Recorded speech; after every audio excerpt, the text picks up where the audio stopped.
Welcome, stranger. It's Strangetober, so it's time for another Strangeoween minisode with me, Madame Strangeways. Before we get to our true strange stories, just a quick reminder. If you're watching or reading a whole lot more spooky stuff lately and you're feeling kind of anxious, remember that you can feel afraid and not be in danger.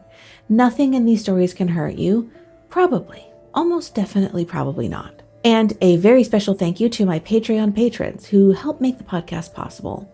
TJ Hodder of Tapes of Trepidation, Gmanmusic, Ted, Keith, and Tori. Now, it sounds like it's about to rain hellcats and hellhounds outside, so you know what that means. On to the true Strangetober stories here on Madame Strangeways.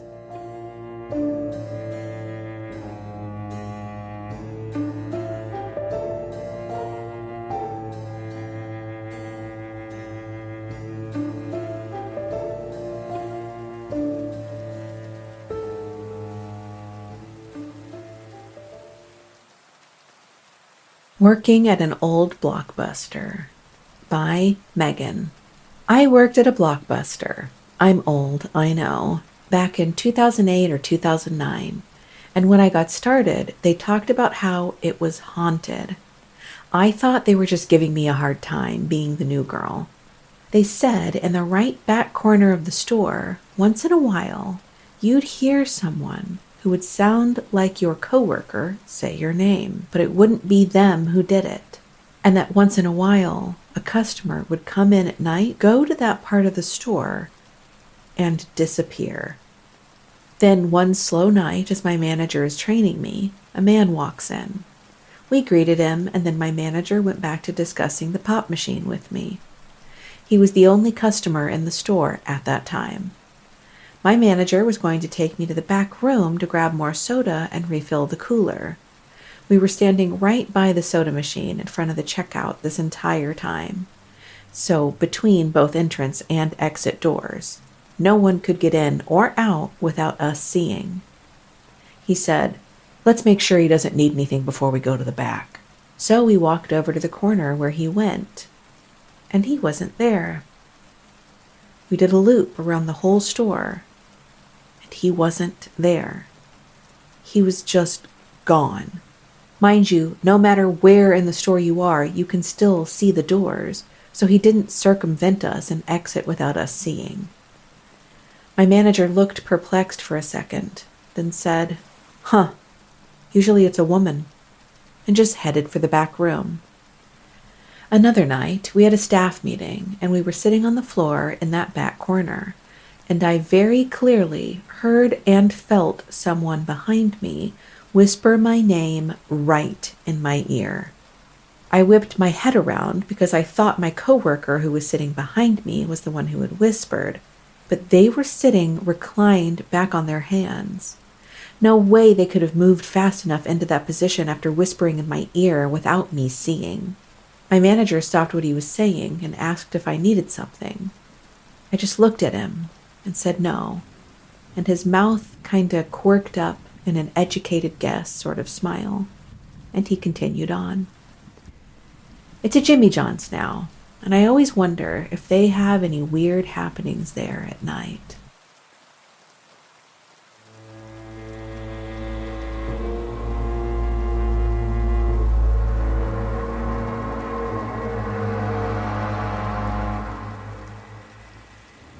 Remembering the Ouija Board 35 years later by Chris. Way back in 1990, my wife and I were renting a small house way back in the woods of rural Maine. We got one station PBS and we could only watch so much red-green. We went to a yard sale and my wife bought a Ouija board. I didn't have any problems with it because my mother frequently used one as a form of entertainment while growing up. Well, we eventually got around to using it, and I do remember that we treated it as a game, and at first, that's exactly what happened. It was entertaining enough. Each time we used it, we had some laughs and left it at that. But one night, that changed. My wife asked the board if it could tell us if something important was going to happen.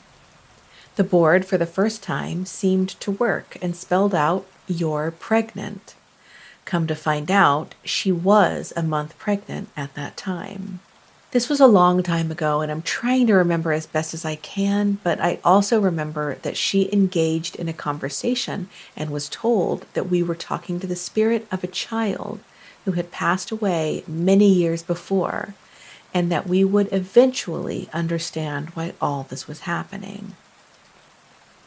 Unfortunately, the next few times we used the board, there seemed to be an aggressive tone, as if we were no longer engaged with the same spirit.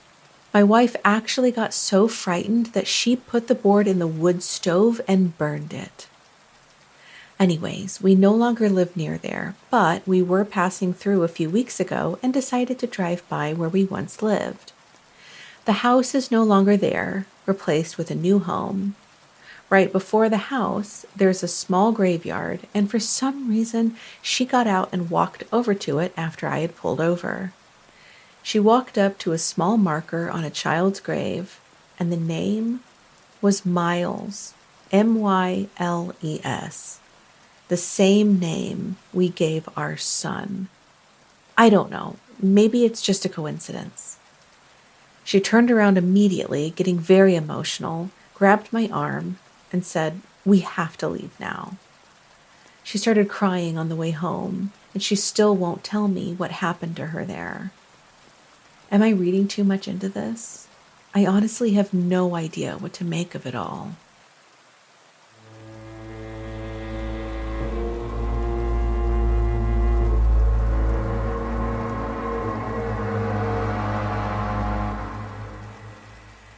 "11 years ago, I lived in a haunted house" by kawaiidemonbunny.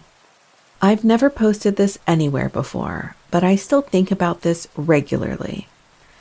When I was 14, I'm 25 now, the house my dad lived in, well, it was more of a shed converted into a tiny home. I'm convinced it was haunted. A few different things happened. Each one solidified my belief that something was really happening there. It started with what I first passed off as sleep paralysis. I would not be able to move anything other than my head. One night I couldn't even open my eyes, and it felt like something the size of a fully grown man sat with his full weight on my chest. Another time I saw something dark and shadowed crouched in the corner of the room, and after about 15 or 20 minutes, I was finally able to move just enough to turn on my lamp, and there was nothing there, and nothing that could have cast a shadow or be mistaken for what I saw. Another time, I heard what sounded like a bird or a bat flying around my room. The flapping noise was very loud and definitely was not coming from outside. I also want to mention that my room locked from the inside and the window was closed.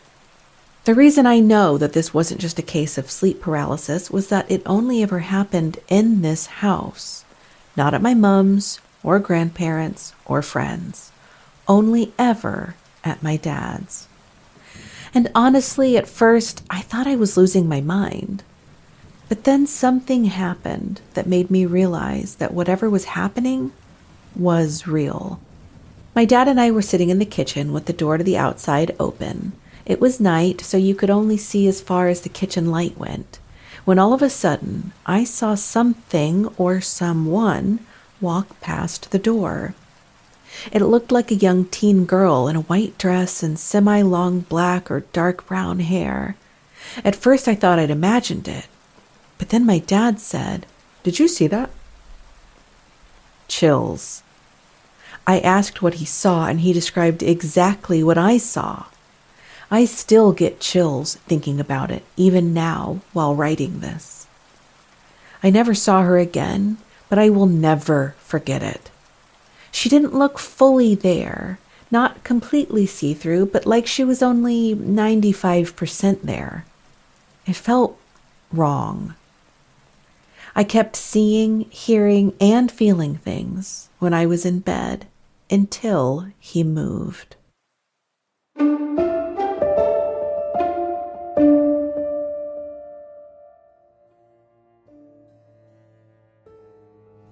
Thank you for joining me for more true, strange stories of the unexplained. Remember that you can feel afraid and not be in danger. You're safe here with me. Probably. Please follow the podcast, leave a rating on Spotify or Apple, or tell your friends and foes about the show. It would mean the world to me. The underworld, obviously. I mean, come on, was that not clear? Madame Strangeways is produced and narrated by me, Madame Strangeways. Theme music is by Marina Ryan at marinamakes.co. Cover art is by Andrea Giselle Roldan at Cult of Teddy on Instagram. You can submit your own true strange story at madamestrangeways.com or email it to madamestrangeways@gmail.com. See you soon, she said ominously.